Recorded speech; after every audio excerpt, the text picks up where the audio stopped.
Vandag wil ek graag God se woorde met julle bestudeer onder die preektitel Onderhou die gebod van die Pasga.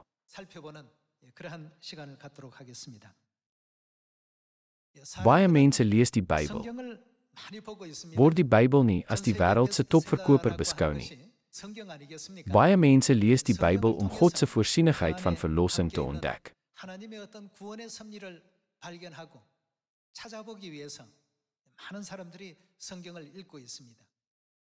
Al lees hulle dit egter, verstaan hulle nie die wil van God nie.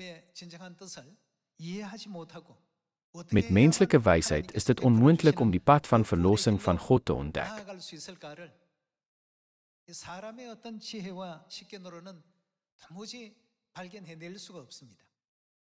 Al sien hulle nie.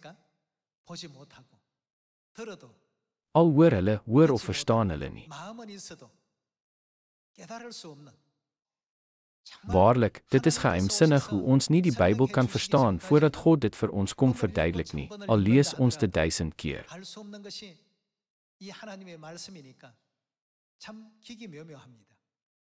Voordat jy die waarheid ontvang het, kon jy nie die verhaal van die tuin van Eden in die Bybel verstaan nie.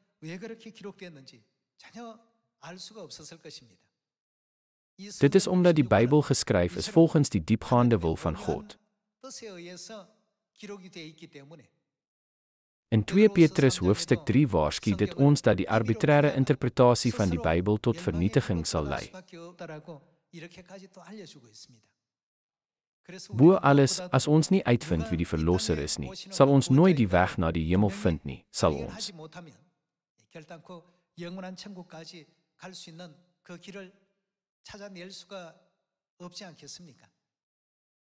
God het die mensdom beveel. Onderhou die gebod van die Pasga, beide deur die wet van Moses en deur Jesus Christus, tog onderhou kerke in die wêreld dit nie. Is dit nie verstommend nie?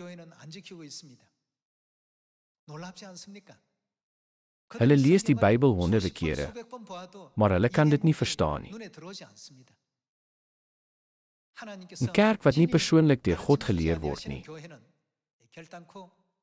kan nooit die nuwe verbond Pasga ontdek nie. Laat ons vandag hierdie saak deur die Bybel ondersoek. Kom ons kyk na Eksodus hoofstuk 12 vers 5.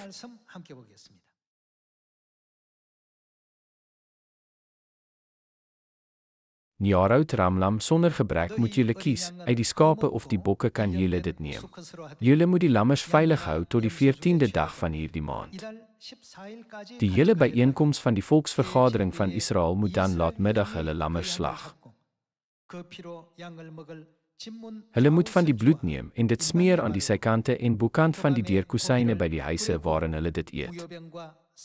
Hulle moet die vleis dieselfde nag eet, oor die vuur gebraai, saam met ongesuurde brood en bitterkrye, moet hulle dit eet. Julle moet nie daarvan eet as dit rou is of in water gaar gemaak is nie, maar net as dit oor die vuur gebraai is met sy kop, pote en ingewande. Julle mag niks daarvan tot die volgende oggend laat oorbly nie. Wat daarvan oorbly tot die oggend, moet verbrand word. Dit is hoe julle dit moet eet, met heupe omgord, julle sandale aan julle voete en julle wandelstokke in julle hande. Julle moet dit haastig eet. Dit is die Pasga van die Here. Ek sal daardie nag deur Egipteland gaan en alle eersgeborenes in Egipteland tref, mens en dier. Oor al die gode van Egipte sal ek oordeele voltrek. Ek is die Here. Die bloed sal vir julle as 'n teken dien aan die huise waarin julle is. Wanneer ek die bloed sien, sal ek by julle verbygaan. Daar sal by julle geen plaag deur die vernietiger wees wanneer ek Egipteland tref nie. Hierdie dag moet vir julle dien as 'n herinneringsdag. Julle moet dit as 'n fees ter ere van die Here vier, as 'n voorskrif wat altyd vir julle nageslagte geld. Wat moet jy doen? Moet julle die dag feestelik vier? Wie beveel? God het beveel. Behou hierdie Pasga vir die geslagte wat kom. Kom ons gaan voort met vers 17. Onderhou die fees van die ongesuurde brood, want op hierdie bepaalde dag het ek julle leerafdelings uit Egipteland gelei. Julle moet hierdie dag onderhou as 'n voorskrif wat altyd vir julle nageslagte geld. Hy wil hê dat ons al die feeste moet hou wat met die Pasga begin. Kom ons kyk na hoofstuk 12 vers 43. Vers 43. Die Here het vir Moses en Aaron gesê, dit is die vaste voorskrif vir die Pasga. Geen buitelander mag daarvan eet nie. Maar enige slaaf wat deur iemand met silwer gekoop is, mag, nadat jy hom besny het, daarvan eet. Geen bywoner of huurarbeider mag daarvan eet nie. Dit moet in een huis geëet word. Jy mag nie van die vleis uit die huis na buite neem nie. Been daarin mag julle nie breek nie. Die hele volksvergadering van Israel moet dit vier. Wanneer 'n vreemdeling tydelik by jou is, en hy wil die Pasga vier tot eer van die Here, moet al die manlike persone by hom besny word. Dan mag hy nader kom om dit te vier, en sal hy soos 'n gebore Israeliet wees. Enige iemand wat nie besny is nie, mag daarvan nie eet nie. Hy het al hierdie bepalings in die wet van Moses opgeteken. Kom ons gaan aan na hoofstuk 13. Hoofstuk 13 vers 8. Jy moet jou seun op daardie dag inlig en sê, dit is ter herdenking van wat die Here vir my gedoen het toe ek uit Egipte getrek het. Dit sal vir jou dien as 'n teken op jou hand en as 'n herinneringsteken op jou voorkop, sodat die wet van die Here op jou lippe sal wees. Want met 'n sterk hand het die Here jou uit Egipte uitgelei. Jy moet hierdie vaste voorskrif op die bepaalde tyd, jaar na jaar, nakom. Met ander woorde, jy moet dit elke jaar hou. Op hierdie manier het God die Israeliete uit Egipte gelei en hulle beveel om die Pasga te hou net voordat hulle na Kanaan vertrek.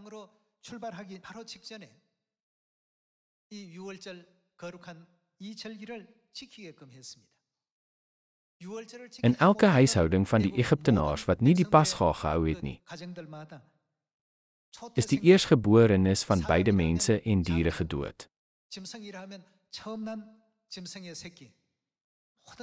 Maar vir die Israelitiese families wat die Pasga gehou het, het God toegelaat dat die ramp oor hulle gaan en het beveel: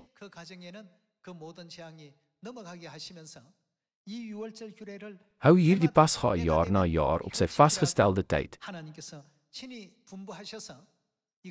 En dit het 'n regulasie vir die Israeliete geword.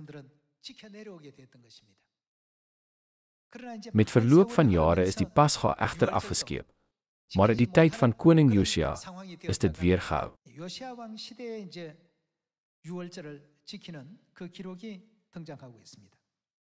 Kom ons blaai na 2 Konings hoofstuk 23. Kom ons sien 2 Konings hoofstuk 23 vers 1. Die koning het boodskappers uitgestuur, en hulle het al die oudstes van Juda en Jerusalem by hom byeengebring. Die koning het toe opgegaan na die huis van die Here, al die manne van Juda en al die inwoners van Jerusalem was saam met hom, ook die priesters en die profete, ja, die hele volk, van klein tot groot. Ten aanhore van hulle almal het hy al die woorde van die boekrol met die verbond wat in die huis van die Here gevind is, voorgelees. Die wet is in hierdie boek van die verbond geskryf, so eenvoudig gestel, dit is die Bybel. Hy het al die woorde van die Bybel gelees. Daarna het die koning by die pilaar gaan staan en voor die Here die verbond gesluit. Hulle het onderneem om die Here te volg, om sy gebooie, sy bepalings en sy vaste voorskrifte met hulle hele hart en hulle hele wese na te kom. Deur die woorde van hierdie verbond wat in hierdie boekrol geskryf is, gestand te doen. Die hele volk het tot die verbond toegetree. Gevolglik is die Pasga in die tyd van koning Josia gehou. Dit is opgeteken in vers 21. Kom ons kyk na vers 21. Daarna het die koning die hele volk opdrag gegee en gesê: "Vier, wat moet hulle vier? Die Pasga vir die Here julle God, soos dit geskryf staan in hierdie boekrol met die verbond." Met ander woorde, dit is die Bybel. Voor dit het hulle nie die Pasga gehou nie. Toe hulle nie die Pasga gehou het nie, het hulle allerhande afgode in plaas van God aanbid.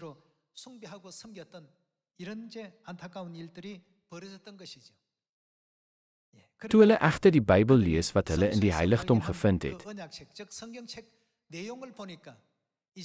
het hulle besef dat hulle God se wil ongehoorsaam was en ander gode gedien het. Daarom het hulle hul klere in benoudheid geskeur. Dit is opgeteken in die boek van 2 Konings. Vers 22. Ja, en Pasga soos hierdie is nie gevier sedert die tyd van die regters wat Israel gerig het nie, ook nie gedurende al die dae van die konings van Israel en die konings van Juda nie. Dit is baie jammer. God het gesê, jy moet dit jaar na jaar op die vasgestelde tyd hou. Die mense het egter versuim om dit te doen. Vers 23. Maar eers in die 18de regeringsjaar van koning Josia is hierdie Pasga vir die Here in Jerusalem gevier. Vers 24. Ook die dode besweerders en waarsêers, die huisgode en die afgodsbeelde, al die verfoeilike gode wat in die land Juda en in Jerusalem te sien was, het Josia uitgeroei. Om uitvoering te gee aan die woorde van die wet wat opgeteken was in die boekrol wat Hilkia, die priester, in die huis van die Here gevind het. Volgens die Bybel was afgodediens wyd verspreid in die land wat veronderstel was om God te dien.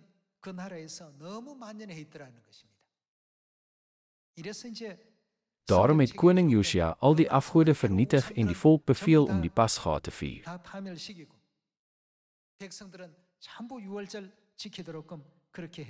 Kom ons gaan aan na vers 25. 'n Koning soos hy was daar nie voor hom nie, iemand wat na die Here teruggekeer het met sy hele hart en met sy hele wese en met al sy krag in ooreenstemming met die hele wet van Moses. En na hom het daar ook nie iemand soos hy opgestaan nie. Josia het nie iets buitengewoons gedoen nie. Nadat Josia die Pasga reg onderhou het volgens God se voorskrifte, het God gesê: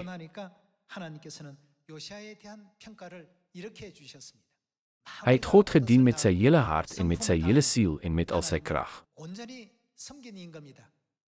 Hoe is die Pasga dan in die Nuwe Testament vervul?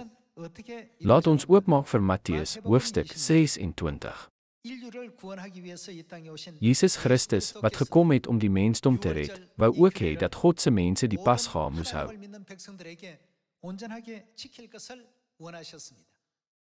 Kom ons sien Matteus hoofstuk 26 vers 17. Op die eerste dag van die fees van die ongesuurde brood het die disippels na Jesus gekom en gevra: Waar wil u hê moet ons vir u voorbereidings tref om die Pasga te eet? Hy het gesê: Gaan in die stad na 'n sekere persoon en sê vir hom: Die leermeester sê: My tyd is naby. Wat gaan hy vier? Ek wil die Pasga met my disippels by jou vier. Almal, is dit moeilik? As Jesus die Pasga gevier het, wat moet diegene wat in hom glo doen? Om die Pasga te vier, is die nakoming van die dekreet van God, is dit nie? In die tyd van die uittog het God die Pasga ingestel. En deur die wet van Moses het hy sy volk beveel om dit elke jaar te onderhou. Dit is bewaar in die tye van koning Josia en koning Hizkia. In die Nuwe Testamentiese tye, wat het Jesus gesê? Het hy gesê: Nou is dit nie nodig om dit te onderhou nie, so ek sal dit nie vier nie. Hy het gesê: Sê vir hom dat ek die Pasga by sy huis gaan vier. Kom ons kyk weer na vers 18. Hy het gesê: Gaan in die stad na 'n sekere persoon en sê vir hom: Die leermeester sê: My tyd is naby, ek wil die Pasga met my disippels by jou vier.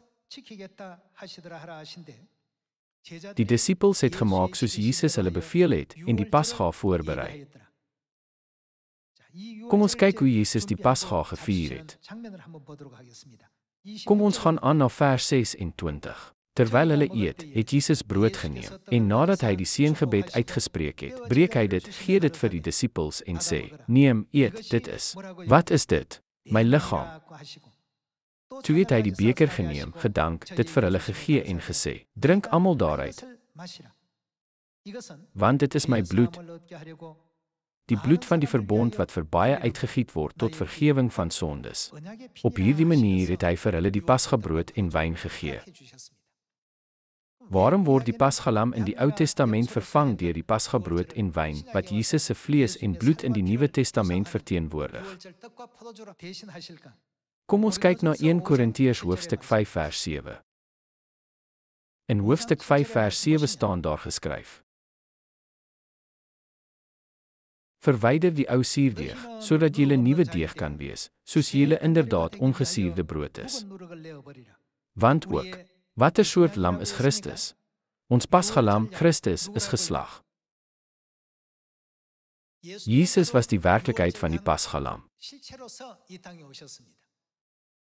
Daarom, in die Nuwe Testament, het Jesus Christus nie die pasga met sy vlees en bloed gehou sedert hy gekom het as die pasgalam,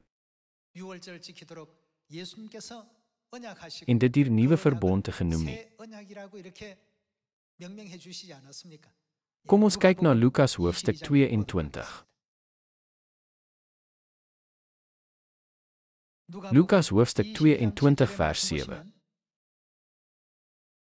Die dag van die ongesuurde brood, waarop die pasgalam geslag moes word, het aangebreek. Jesus stuur toe vir Petrus en Johannes met die woorde: "Gaan berei vir ons die pasga voor, sodat ons dit kan eet." Hulle het vir hom gevra: "Waar wil u hê moet ons voorbereidings tref?" En hy antwoord hulle: "Kyk, sodra julle die stad binnegaan, sal 'n man wat 'n kruik water dra, julle tegemoet kom. Volg hom na die huis waar hy ingaan, en sê vir die eienaar van die huis: Die leermeester vra u, waar is die gastekamer waar ek die pasga saam met my disippels moet eet? Hy sal vir julle 'n groot boekamer wys wat reeds ingerig is. Daar moet julle voorbereidings tref." Hulle het vertrek en dit net so aangetref soos hy vir hulle gesê het, en hulle het die pasga voorberei. Ook hier het Jesus Petrus en Johannes gestuur om voorbereidings te tref om die pasga te vier. Kom ons kyk hoe hulle die pasga geëet het. In die Ou Testament het hulle die eintlike lammers gehad. Maar in die Nuwe Testament het God 'n stelsel daargestel om die vlees en bloed van Christus, wat as die pasgalam gekom het, te eet. Kom ons kyk na vers 19. En hy het brood geneem, en nadat hy die seëngebed uitgespreek het, breek hy dit en gee dit vir hulle en sê: "Dit is my liggaam wat vir julle gegee word. Doen dit om my in herinnering te bring." So ook met die beker na die ete. Wat is in die beker? Die pasgawyn is in die beker. So hy het die wyn geneem met die woorde: "Hierdie beker, wat is dit? Wat ter wille van julle uit? Dit is hoe hy die nuwe verbond pasga ingestel het vir julle." Waarom het Jesus dan hierdie stelsel gevestig om sy vlees te eet en sy bloed te drink? Daar moet 'n rede wees, nie waar nie? Kom ons kyk na Johannes hoofstuk 6.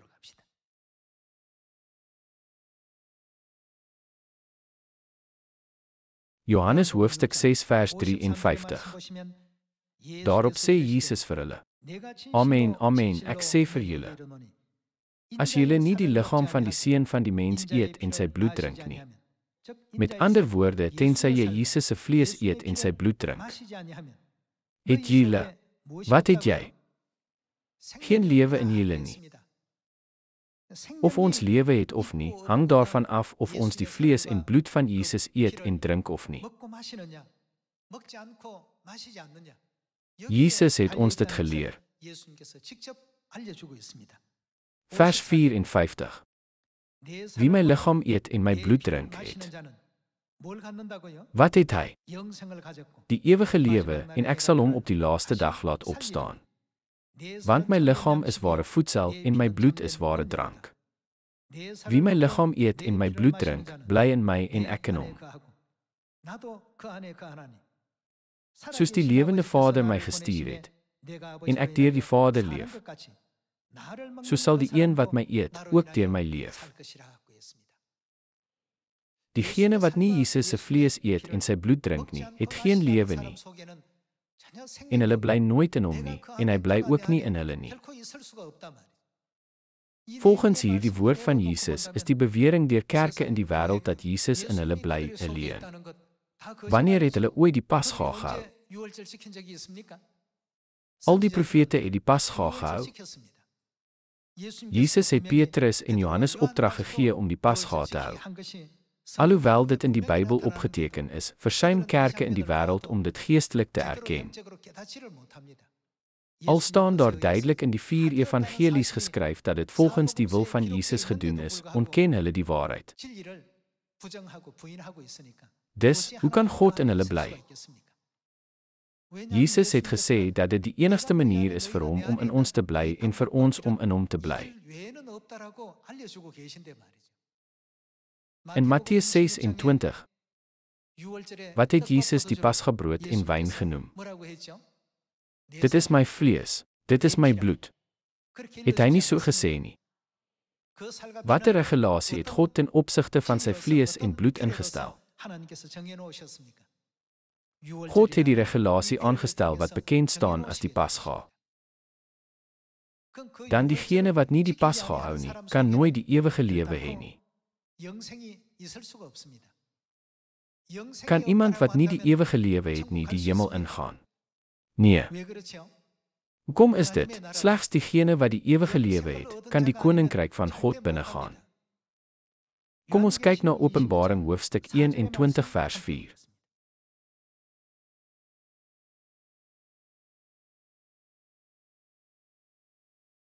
Hy sal elke traan uit hulle oë afdroog.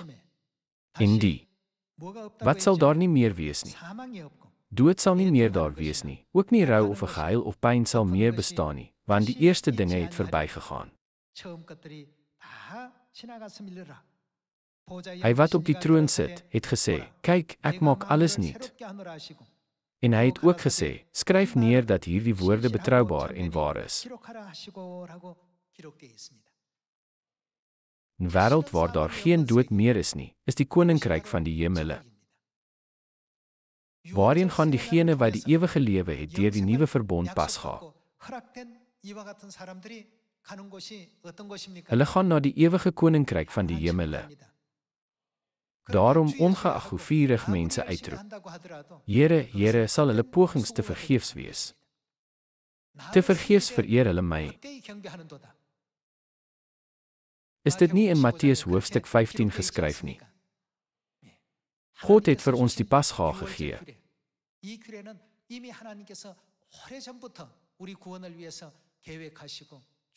Dit is 'n plan vir ons verlossing wat hy voorberei het. In die Nuwe Testamentiese tye het Jesus Christus na hierdie aarde gekom en die nuwe verbond Pasga verkondig. Dit is vir jou redding. Hierdie verbond is vir jou opgerig. Kan ons dus sê dat ons nie nodig het om die nuwe verbond Pasga te hou nie? Die vroeë kerk het dit getrou gehou. In 155 na Christus, ongeveer 130 jaar nadat Jesus na die hemel opgevaar het die Pasga datum egter begin bespreek word. Die Oosterse kerke en die Westerse kerke, wat in Rome gesentreer was, het begin uiteenloop. Rome is oorheers deur Mithraïsme, 'n godsdiens wat die songod aanbid het. Sulke invloede het in die kerk begin insypel en gelei tot die afskaffing van die Sabbatdag en die Pasga en die invoering van Sondagaanbidding. Rondom 197 na Christus het 'n tweede kontroversie oor die Pasga ontstaan. Tog het die Oosterse kerke gesê, ons kan nie die datum van die Pasga wat Jesus en die apostels gehou het, verander nie. Ons sal die Pasga op daardie datum vier. Op hierdie manier het hulle selfs in 197 na Christus onoortuig gebly. Maar toe in 325 na Christus, by 'n godsdienstige raad, het keiser Konstantin en die Rooms-Katolieke Kerk die Pasga afgeskaf wat op die 14de dag van Nisan gehou is. Hulle het gesê, is die opstanding van Jesus Christus nie groter nie? Gevolglik het die Pasga op die 14de dag van Nisan van die aarde verdwyn.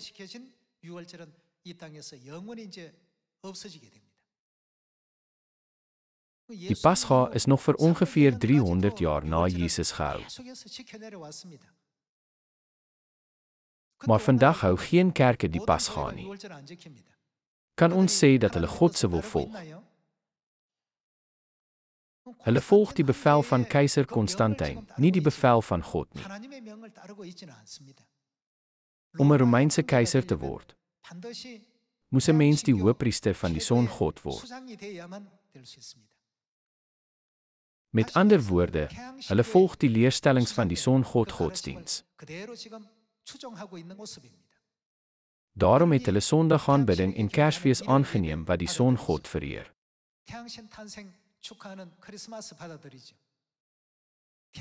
Dit is duidelik dat vandag se kerke nie God dien nie.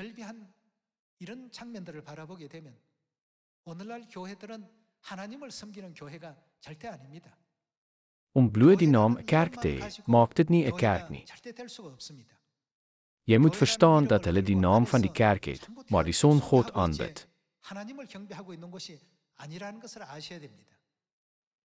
Daarom het God regulasies gegee om 'n duidelike onderskeid daarvan te maak. Onder die regulasies, watter een is dit? Deur die regulering van die nuwe verbond Pasga in te stel, het God aan die hele wêreld verkondig wie sy ware volk is, diegene wat sy vlees en bloed het. Dus, aangesien ons God se vlees en bloed geërf het, kan ons God die Vader noem. Dit is omdat die vlees en bloed van Vader en Moeder binne in ons vloei. Dit beteken ons is die kinders van God. Daarom het God in Jeremia hoofstuk 31 gesê, die wat die nuwe verbond in hulle harte hou, sal my volk word, en ek sal hulle God wees.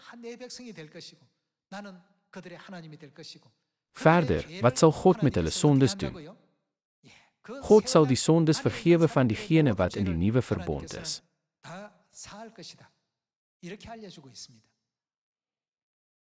Daarom het ons groot seëninge van God ontvang.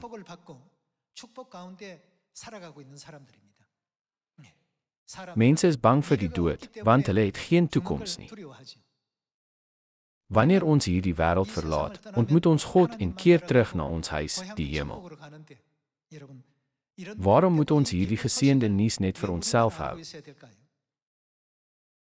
Kom ons deel hierdie absolute waarheid met ons gesinne, bure en familielede. In die dae van koning Heskia is koeriers uitgestuur om vir almal te sê om die Pasga te hou. Op daardie tydstip was daar Suid-Juda en Noord-Israel. Dit is dieselfde as die Koreaanse skiereiland, wat in Noord en Suid verdeel word, al is die mense van dieselfde etniese groep. Die mense in Noord-Israel het die Pasga gespot. Die mense van Suid-Juda het egter die Pasga genadiglik gehou. Na 'n ruk is Noord-Israel vernietig deur die Assiriese inval. Aan die ander kant is Suid-Juda deur God beskerm en vir honderde jare bewaar. Vandag moet diegene wat in Jesus Christus glo die Pasga hou. Wat het apostel Paulus gesê? Want ook ons Pasgalam, Christus, is geslag. Dus, wat moet ons doen? Verkondig julle die dood van die Here totdat hy kom. Die Pasga moet gehou word tot die dag wat hy kom, maar is dit gehou? Langs die pad het dit verdwyn. Is daar nie profeseë hieroor nie? Daar word geprofeteer dat Satan die vasgestelde tye en die wette sou verander. Wie sal dan die nuwe verbond Pasga herstel nadat daardie profesie vervul is? God sal weer kom om die nuwe verbond Pasga aan die hele mensdom te verkondig en aan hulle die ewige lewe te gee. Almal ons is God se kinders wat die ewige lewe sal ontvang. Ek vra jou om nooit jou selfvertroue te verloor en hemelse kinders te word, wat ewige seëninge in die hemel sal geniet nie. Kom ons deel ook hierdie nuus met diegene rondom ons. Of hulle luister of nie, dit is die wil van Vader en Moeder dat ons die boodskap moet oordra. Die Pasga is 'n dekreet wat vir duisende jare deur God gelei word vir ons redding, so ons moet dit nooit verontagsaam nie. As God die Pasga so hoog ag, moet ons voorberei vir die Pasga sodat ons die aanbiddingsseremonie op 'n heilige en vrome manier aan God kan aanbied. Met die hoop dat julle genade vind in hierdie woorde, sluit ek vandag se preek af. Dankie.